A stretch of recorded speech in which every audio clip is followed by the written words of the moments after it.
Siyanibingelela abahlali emakhaya, igama lami ngiyiVuyomuthi Magwala. Welcome to i-podcast yethu yaka-GCIS Government Communications and Information System. Njengoba nibona namhlanje sila e-DUT, eDurban University of Technology, la esihlangene khona nentsha eningi sizo-celebrate i-Youth Day njengoba ku-June 16 namhlanje. Siyabona intsha ikhona la igcwele, abanye bahlobile nje kuhle kuyaphithizela. Eduze kwami-ke nginobhuti uMadoda Ntshangase oqhamuka laphaya ku-Youth Development from the Office of the Premier. Unjani bhuti? Ngiyaphila siswami njani? Ubhuti noma ubaba noma uyintsha? Hayi ngiseyibhungu. Ngiseyibhungu. Siya-understand ukuthi uqhamuka lapha. Kahle wena uqhamuka from the relevant department because i-department yakho iqonde ngqo kubantu kungosingabo namhlanje. Exactly. Yes. Imaphi nje mhlawumbe mangabe ungasiqaphu imaphi ama-programs esinawo njengohulumeni waKwaZulu-Natal to make sure ukuthi i-youth lesihlangene ngayo namhlanje siyakwazi ukuthi siyithuthukise, kungabi nje ukuthi nge-Youth Day kuyahlanganwa kumnandi, iy'ngane zinhle igqoke kahle, but imaphi nje ungasinika nje just a snippet ukuthi imaphi ama-programs esinawo siwuhulumeni to make sure ukuthi yona le youth le iyakwazi ukuthi ithole ama-economic opportunities ey'koleni, bayakwazi ukuthi baphume bathole ama-educational opportunities, nanokuthi nje mase beqedile esikoleni bakwazi ukuthi amathuba abo avuleleke. No, ngiyabonga kakhulu siswami ne-opportunity ongiyana noma ithuba onginika lona. Firstly umuntu ufuna echaza ukuthi imka-government wethu olida umhlonishwa babo 18 Ntuli ithi you are inspiring the new hope. What do you mean by that in terms of youth development noma ukuthuthukiswa kwabantu abasha? Umhlonishwa uPrima unayo understanding ukuthi masikhuluma nge-youth development siyazi ukuthi kunezinto ezihlukahlukene ngaphansi kwazo. Sikhuluma nge-economical sector, sikhuluma nge-political sector, it's a cultural sector, it's an educational sector, an economical sector. So and also kukanjalo nje siswami i-office la youth development office ngikaPrima lihlukene kawu-3. Sino youth development la sikhuluma khona ngo-leadership, sino youth development okhuluma nge-socio-economic development, sino youth development okhuluma ngo-skills development, which are the 3 components akhuluma nge-development yabantu abasha within the province of KwaZulu-Natal. La khona wasikhuluma ngo-leadership, sikhuluma ngokuthuthukisa kwabantu abasha, one ngokuyiphatha ukuthi uyiphatha kanjani as a person in terms of ukuba umholi, because I understand ukuba umholi emphakathini kuhlukahlukene. Khona abaholi bezepolitiki, khona abaholi ngokwabafundisi, khona abaholi abangama-community leaders, la sikhuluma ngabantu abathi mabesemavasithi bemama-SRC members. Khona umuntu uba umholi as a leader ekhaya because we understand ukuthi amakhaya ahlukahlukene. Khona la sazi khona ukuthi abantu abasha they are the households. And also masikhuluma futhi ngo-youth development la kwa-skills, sikhuluma ngokuthuthukisa kwabantu abasha under i-skill. Lapha khona sikhuluma ngokuthi one siya kuma-universities because we understand ukuthi i-youth yethu under ilokhunja the province of the country itself. Siyazi ukuthi i-youth yethu we've got youth in tertiary, youth in high school, youth at university, youth ehlele emakhaya. So know that there are some youth angama-drop out from their university, youth from drop out from high school. Under i-skills development sinama-program ukuthi khona sithi sivashela ama-universities, TVET colleges at the beginning of the year, whereby you are saying bonke abantu abasha must have then access to education. Basiza ngama-CEO applications, sibasize ngelento le ngama-bursary applications, whereby sithi all departments, because office la Prima kufanele sik-understand sibiza nge-coordinating office, liyi-head konke ama-department akhona, ungabala u-health, u-transport, COGTA, art and culture, yonke lawo ma-department lawo. Sithi masihlangene nawo sicela ama-bursary opportunities la abasuke benawo, the opportunities abasuke benawo, because siya-understand ukuthi especially i-youth, kune-youth esuke ihlala emakhaya abangenayo access in terms of network noma bangenayo access in terms of information. So thina as office of the Prima sesithi kwa-skills development asiqale sekubona-ke abafundi kusaqala unyaka, sithi nanka ama-opportunities akhona, sifika nama-application forms, sibanika i-access to internet free of charge, sibanika ama-opportunities la sithi khona applyani mahala, yiphi opportunity oyitholile, uphase kanjani esikoleni. And also senza lento ekuthiwa ama-career guidance esikoleni, whereby sithagetha kakhulu grade 11 and 12. So that's so prepare umuntu wa grade 11 simprepare ukuthi ekwazi ukuthi ekuchoose ama-opportunities akwafunayo ukuze train noma prepare ekuthenini ukuthi mase ngiyokwenza umatric kufanele ngiphase kanjani for such a career. sisebenzisana nama-department amaningi-ke lapha asuke ezo-advisor ama-NGOs, ama-NPOs or government entities ezela sithi asicoordinate-eni silekeleleke abantu abasha ekuthenini bekwazi ukukhetha ama-careers bese futhi sisebenzisane nama-institutions like the ama-TVET colleges to say nina njengabantu abasha-ke njengamanje usuyile wena mhlawumbe e-TVET college mhlawumbe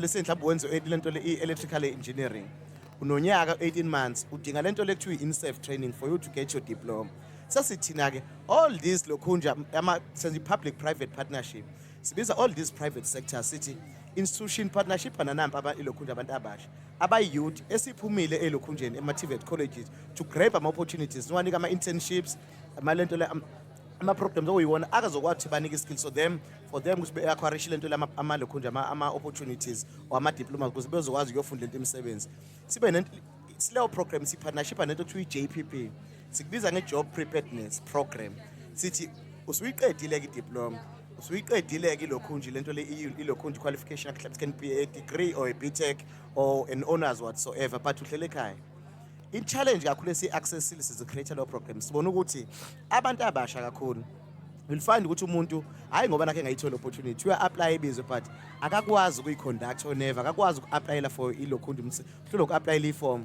akakwazi ukuba ne-access ukuthi i-computer isebenzise because akanayo i-access noma because ezinye asuka kuze emakhaya ayinawo even ama-libraries yabo even isikole asuke sona akanayo lokhu asinawo mhlawumbe ilokhunji i-computer lab so sicreate lama opportunity okay i-JPP ayikuprepare phela ukuthi how do you conduct yourself for interview leyo program sithi spa train sebenzisana no-labor sisebenzisane no-HR na lot of government department esebenzisana bese sithi okay suwenzile-ke konke lokho bese senza ama-interview session like uhlala nje kungathi ukuconductwa interview sikubuza ama-question bese sikutshena ukuthi okay it's fine khona la lekha khona improve lana la u-labor yasilekelela kakhulu sebenzisana i-DPT SETA as well is part of amount esebenzisana as a public partnership under lento ama-SETAs to say sesikwenzile konke-ke lokho are you prepared in ukuthi hambe uyi-upskilla lana nala i-program le siyithatha mhlawumbe for 2 years lokhu siku-trainer senza ama-follow-ups so that sokwazi ukuthi ngisho ngabe udlela ekhaya any opportunity because ngoba ngisho i-analysis ikutshena ukuthi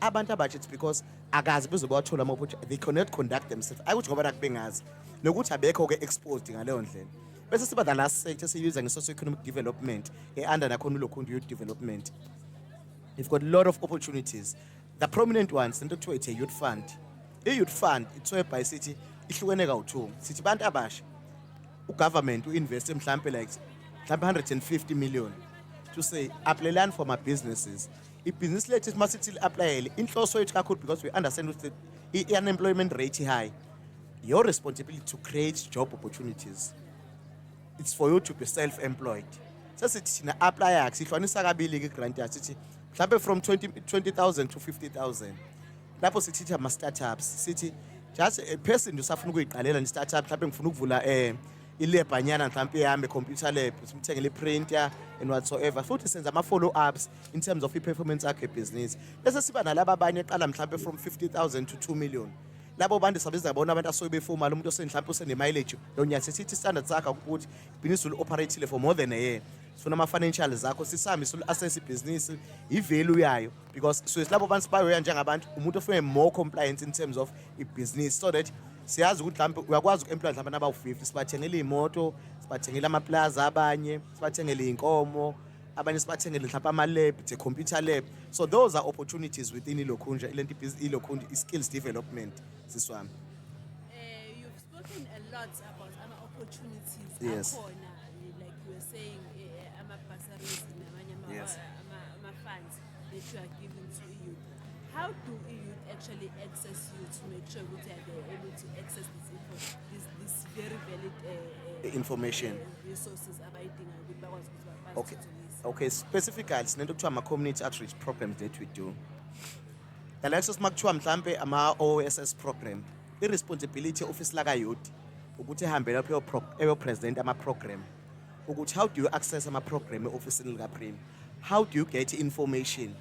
And we use ama-social media platforms in terms of the opportunities that are there within the office of the Prim. Singakuyeki-ke lapho. We've got the full right and the opportunities to come in our offices to say these are the opportunities noma engiyibona ukuthi mhlawumbe ngakwazi ukuyi-grab ngiyi-accessa kanjani We take you step by step to say, for you ukuthi ukwazi uku-accessa lokho, hamba lana, mahamba ukwenza ukuthi nokuthi nokuthi nokuthi. Sikulekelele ukuformalize ibhizinisi, ucreate ibhizinisi, so that sizokwazi ukuthi ukwazi ukugrabha those opportunities that are there. That is why I'm saying sikholela kakhulu kuma-community outreach program. I'm sure you see ukuthi even on this program, there are some beneficiaries eyilento le e-youth fund. Ebenza ama-presentation. That we bear testimony on that one. Sinabantu that you are having from government departments. Abazi the beneficiaries in terms of our program that we have as a government. So those are some of the programs that we are doing in terms of accessing those programs. And also, in the sense, we partner with our private sectors to say there's a skills need. Let's say, let's just go and create a program. So that's bezokwazi abantu abathi bazi ukuthi ama-opportunities wagrabha kanjani. Singahlaleli kuphela because in reality i-society yamanje e-youth because of ama-job opportunities alekhaya. We can use 20 gig wakho. Uhleli ku-Facebook, uhleli ku-TikTok, yabo? But thina we create isikwazi uku-enlighten sisho ukuthi lo mhlawumbe lo 20 gig because nakho i-reality ithi for social wise kubalulekile ukuthi izinto ekanjalo uzenze because there are lots of social ills issues that you might have. Izinto zo-depression that are affecting our youth. So our responsibility sikwazi ukukwenza ukuthi uvuleleke umqondweni wakho ukuthi okay nazi ezinye zezinto that you can do. Can you imagine nje yabo esikhathini samanje there are some people abakwazi uku-accessa abakwazi ukubenefit abathola imali through izinto ze-TikTok being an influencers because abanye abantu sebethi ama-influencer bayithatha abanye in a bad way. Khona umuntu ozokutshela ukuthi mina ngihlala endlini and market the business. He's earning a lot of money. Buka into yokutrade. Uma utrade akukho nokuthi uzohlala emngeneni uzohlala e-ofisini thizeni. You can trade isihleli la. So zama ukuba upskill kulezo zinto ukuthi especially the likes of ezinye zezinto the likes ama-countries like so for China. Izinto eziningi they are more practical. So that is why we are doing thina ukuthi la ukhona benefit create the opportunity la ukhona. Ungazi uthi wena ukuze ngithola umsebenzi njakudala kwakuthiwa ukuze uthole umsebenzi kufanele kuye eGoli obaba sakhula kuthiwa kufanele beye eGoli kufanele beye koThekwini. Ugovernment manje is focusing more on developing rural areas. That is why you're dealing with community outreach programs. You are specific and our premise is more concerned and interest yakhe kakhulu in more in rural areas. Not necessarily ukuthi akanendaba with urban areas, but we are born ukuthi ama-opportunities they are slim even in terms of development, infrastructural development. It's less in rural areas.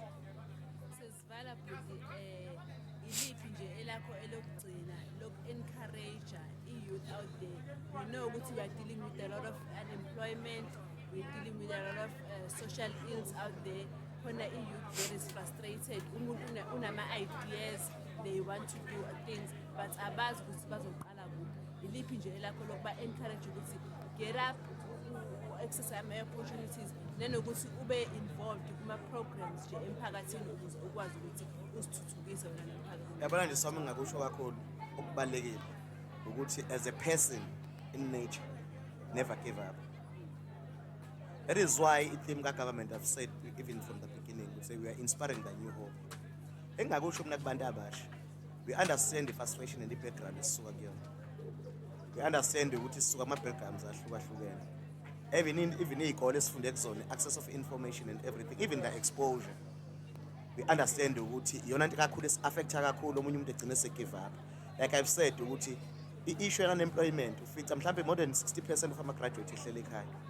They have lost hope on the basis ukuthi they don't have an access to opportunities. Mine ukuthi i-youth whenever some government opportunity or structures ungahlali endlini just because uzakuthiwa kufika umasipala bese uthi lo masipala usisiza ngani. Phuma endlini uhambe uyolalela. Socialize. Make sure ukuthi nawe uyakwazi ukuthi la usuku uhleli khona lihlelo khona ungacabanga ukuthi unobhilongo kuphela. Yabo, expose yourself, yabo, be out of the shell. Unga nje oba la usakwazi ukuthi mhlawumbe umama mesabuya nesenko then we are fine because at the end of the day maybe umzali wakho might pass away, yabo, and be the head of the family. So kufuneka ubukelele ukuthi opportunity yamanje lo suku kuyona the comfort zone, that is what will kill you. Ngilokho sisami ngavala ngakho. Siyabonga kakhulu kuba Mtshangase njengoba sezizwile intsha get out there, make sure ukuthi ama-opportunities are available. Uyakwazi ukuthi uphume and grab those opportunities. Nethulo liyasho ukuthi uzoyithola kanjani. Danihlele khona. Can you imagine nje youth engakanani la? Buka nje youth engakanani la? So nje get out there, expose yourself, uhlangane nabanye abantu and make sure ukuthi whatever is available uyakwazi ukuthi uthole. Siyabonga kakhulu baba. Thank you so much, Siswana. Thank you. Siyabonga.